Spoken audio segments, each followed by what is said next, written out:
A very good morning to all the students of class 7. My name is Prerna and I'm your English teacher. And today from your English book Skyline, we are going to be reading chapter number 10. This chapter is actually an extract from very famous detective novel series called as Sherlock Holmes. I hope a few of you might have heard of this series, Sherlock Holmes. It's a very interesting novel series. So, we are going to start reading this chapter. Here we go. This is chapter number 10, and the name of this particular part of the novel or this chapter is The Dying Detective. This play is based on Sherlock Holmes' story. Sherlock Holmes is the name of a fictional detective created by Sir Arthur. Sherlock Holmes is known for his skill at logical reasoning and his ability to disguise himself. Most Sherlock Holmes stories are set in London and narrated by Holmes' friend Dr. John Watson. In this story, everything is not quite what it seems. So, what you need to understand is that the main character is a fictional character named Sherlock Holmes, who is a detective by profession. And he has a friend who's a doctor, and the name of his friend is John Watson. So, most of the incidents of Sherlock Holmes are narrated by his friend John Watson, and stories are based out in which country, in which part of the world? In London. And who's the author of the series of this novel? Sir Arthur. So let us have a quick look at the characters in this play. So you have Sherlock Holmes, who's of course I told you a famous detective. Dr. Watson, who's Sherlock Holmes' friend and colleague. Then you have Mr. Smith, who is a plantation owner. You have Inspector Morton, who is a police officer. And then there is landlady of Sherlock Holmes. Right? So here comes scene 1. Landlady. He's dying, Dr. Watson. For 3 days he's been sinking, and I doubt if he will last the day. I told him that I would bring a doctor, but he said he would only see you. You shouldn't waste an hour in coming to him, sir, or you may not see him alive. Watson, I will go home. I will go to him at once. Scene 2. Now, this landlady or this lady, she rushes to Dr. Watson to tell that Sherlock Holmes is very ill, and if Dr. Watson does not reach on time, Sherlock Holmes might be dead. So Dr. Watson, he rushes to Sherlock Holmes' house, and this is scene 2. Holmes refers to Sherlock Holmes. So, looking at Dr. Watson, Sherlock Holmes says, "Stand back! Stand right back! If you approach me, Watson, I shall order you out of the house." Watson, Dr. Watson says, "But why?"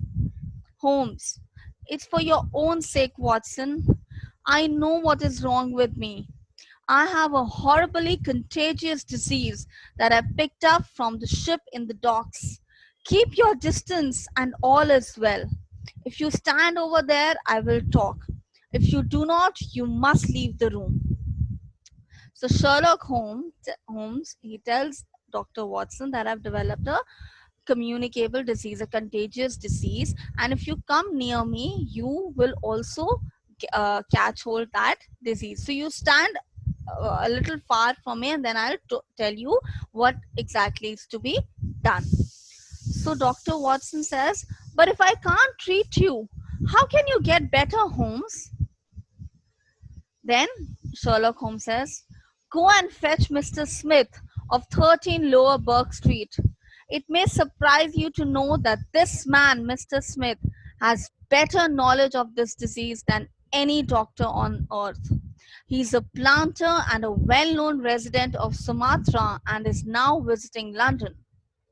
So Dr. Watson says, "He is a plantation owner. Then Sherlock says, yes, and an outbreak of the disease upon his plantation, which was far from any hospital, made him study it himself, with some rather far reaching consequences.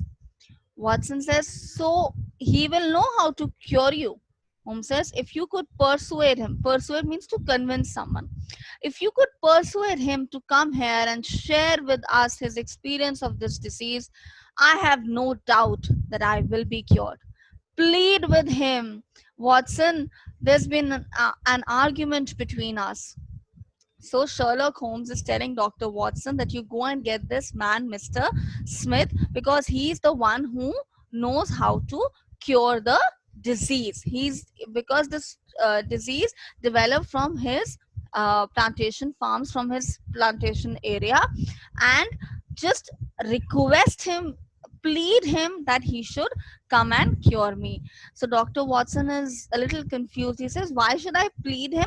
So Sherlock Holmes says that it's because there was an argument between Mr. Smith and me. Dr. Watson wants to know what was the argument about.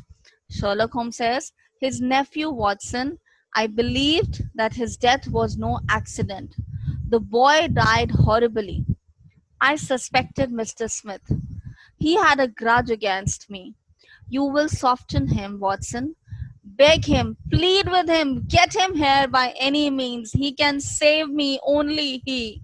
So Sherlock Holmes is telling Dr. Watson that because Mr. Smith has a grudge against me. Grudge is, when you don't like someone, uh, probably because the other person has hurt you really bad, mentally or emotionally the person has hurt you. So Sherlock Holmes is telling Dr. Watson that you will really have to beg Mr. Smith to come and cure me. So Watson says, I will bring him in a taxi. Sherlock Holmes says, you will do nothing of that sort. You will persuade him to come and then you will return before him. Make any excuses so as not to come with him. Don't forget, Watson, you won't fail me. You never did fail me. Uh, to not fail someone is to never let them down, to help them achieve something. Then we are at scene 3, wherein Dr. Watson has gone to Mr. Smith's house. Watson says, I have come home from Mr. Sherlock Holmes. He's dying. He believes that you are the only man in London who can save him. Mr. Smith, why should Mr. Holmes think that I could help him in this trouble? Watson, because of your knowledge of the tropical disease. So Mr. Smith says, is he pale? Is his speech rambling? Rambling means, when person is speaking in a way that you really can't understand what the other person is talking about. Watson says, occasionally. Mr. Smith replies, this sounds serious. Even though he's no friend of mine, I will come at once. You can rely upon my being there within half an hour at most. Now, Dr. Watson is rest assured that Mr. Smith is going to come over and cure Sherlock Holmes. So, we are now at scene 4. Holmes. Well, did you see him, Watson? Watson says, yes, he is coming. Holmes says, admirable, Watson, admirable. You are the best of messengers. You can now disappear from the scene. Watson says, I must wait and hear his opinion, Holmes. Sherlock Holmes. Of course you must, but I have reasons to support that this opinion would be much more frank and valuable if he imagines that we are alone. There is a room for you behind the head of my bed, Watson, and don't budge whatever happens. Whatever happens to you here, don't speak, don't move, just listen with all your ears budges, to just enter without being called. Watson hides in the rooms behind the head of the bed. Smith knocks at the door, gets no reply, and enters. Holmes, Holmes, can't you hear me, Holmes? Sherlock says, is that you, Mr. Smith? I hardly dared hope that you would come. Mr. Smith, do you know what is wrong with you? Sherlock Holmes says, the same disease that Victor had. Who is Victor? Victor is Mr. Smith's nephew, and Sherlock Holmes at one point of time suspected that it is Mr. Smith who had killed his nephew Victor. So Mr. Smith says Victor was a dead man on the fourth day, a strong, hearty young fellow. It was certainly, as you said, very surprising that he should have caught a tropical disease in the heart of London, a disease too of which I had made such a very special study. Quite a coincidence, home. So Mr. Smith is saying that Victor was a very healthy young man. And it is very, I know you suspected me because it is very strange that in London, Victor caught a tropical disease. So when in London the climate is not tropical, then how is that Victor could have caught tropical disease? So because Mr. Smith had knowledge about tropical disease, that is the reason Sherlock Holmes suspected Mr. Smith as the murderer of Victor. Holmes says, I know how you killed Victor. Mr. Smith says, oh, you do? Do you? Well, you can't prove it anyhow. But what do you think of yourself spreading reports about me like that and then crawling to me for help the moment you are in trouble? What sort of a game is that, huh? Sherlock says, give me water. Mr. Smith, you are very near to your end, my friend, but I don't want you to go till I have had a word with you. That's why I give you water. And Mr. Smith, he pours some water in Sherlock's mouth. There, don't slop about. Don't slop it about. That's right. Can you understand what I say? Sherlock says, yes. Do what you can for me. Cure me and I will forget what I know. Smith says, you can forget it or remember it just as you like it. You won't live to stand in the witness box. You will soon you will soon be in quite another shaped box, my good Holmes, I assure you. What is the other box Smith is referring to? He's referring to a coffin. It matters nothing to me that you know how my nephew died. It's not him we are talking about. It's you. Holmes says, yes, yes, but please give me water. Please help me. Give me something to kill the pain. Smith, painful is it? Yes. Victor did some squealing towards the end too. Your legs feel cramped, I suppose. Squealing is a high pitched voice. And cramp is, when you feel that your muscles are being stretched and and the pain that you feel, that is called as cramping of the muscles. Holmes, yes, yes, such painful cramps. Smith, can you remember any unusual incident in your life just about the time your symptoms began? Did anything come by post, a box by chance? And Holmes says, I'm fainting, I'm gone. Smith, you shall hear me. Do you remember a box? An ivory box? It came on Wednesday. You opened it. Do you remember? So now Mr. Smith is telling Sherlock that how you have how you've caught this tropical disease. So Mr. Smith is talking about an ivory box that was posted to Sherlock Holmes on Wednesday. Holmes says, yes, I opened it. There was a sharp spring inside it. Some joke? Smith says, it was no joke, as you will find to your cost. You fool, who asked you to cross my path? If you had left me alone, I would have never hurt you. So the ivory box that was delivered to Sherlock Holmes, the moment he opened that box, there was a spring that just came up, and in that spring, the moment that spring pinched Sherlock Holmes, he caught hold that disease. Mr. Smith, sorry. Now Sherlock Holmes says, I remember the spring. It drew blood. This box, the one on the table. Mr. Smith says, the very one, by George. And it may as well as leave the room in my pocket.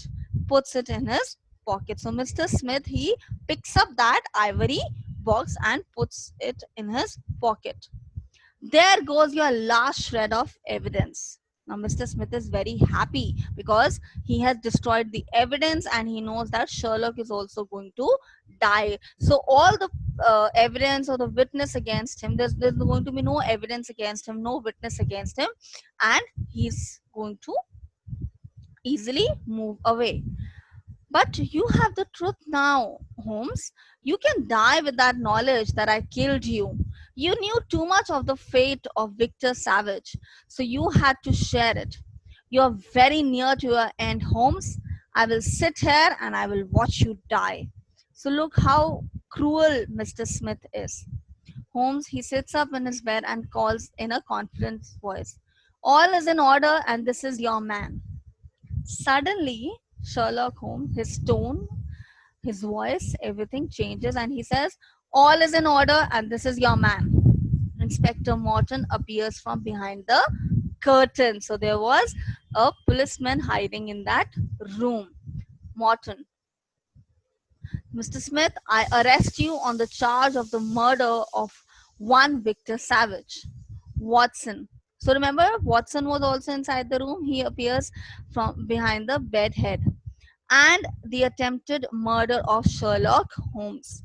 By the way, the prisoner has a small box in the right hand pocket of his coat, which would be sensible to remove. So, Dr. Watson now tells Inspector Morton that there is also an evidence, that box, which is an evidence which will prove that how Mr. Smith tried to kill Sherlock Holmes.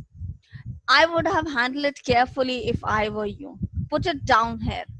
It may play an important part in the trial. Inspector Morton leads Mr. Smith away. So Mr. Smith is now taken to the prison. Sherlock Holmes. My dear Watson, I owe you 1,000 apologies. To think that I had to fool you into believing I was sick. Watson. But your appearance, Holmes, your ghastly face. What is the meaning of the ghastly means? Horrible face. Holmes says, 3 days of not eating anything at all does not improve one's beauty, Watson. For the rest, there's nothing which a sponge may not cure. With Vaseline upon my forehead, upon one's forehead, belladonna in one's eyes, rouge over the cheekbones, and crust of beeswax around one's lips, a very satisfying effect can be produced. Malingering is a subject upon which I have sometimes thought of writing an essay. Malingering is when you are pretending to be sick. So, in this particular paragraph, Sherlock Holmes is telling Dr. Watson that how I made this look wherein one could believe that yes, I am terribly sick. So, he did not eat anything for 3 days. Then he applied a bit of rouge, he applied some belladonna, and a lot many things over his face. Watson, but what about the box, the one that hurt you? So Dr. Watson was like, oh my god, but that box has hurt you. That box has put that disease inside your body. Holmes says, no, Watson, I did not touch that box. You can see if you look at it sideways, where the sharp spring like a viper's tooth emerges as you open it. I dare say it was by some such device that poor Savage was murdered. Poor Savage is Victor, we are talking about. It was clear to me, however, that by pretending that he had really succeeded in his plan to kill me, I might get him to confess. So, how Sherlock Holmes very in using his witty sense, how he planned to confess to get Mr. Smith confess that yes, he was the one who had murdered his nephew Victor. That pretense I have carried out with the thoroughness of a true artist. Elementary, my dear Watson. Elementary means logic. All right. So, enjoyed reading the story about Sherlock Holmes. And just like this, there are a lot more incidents about Sherlock Holmes which you'll find really interesting. And you must read this novel. It's truly a treat to read these series. Thank you so much.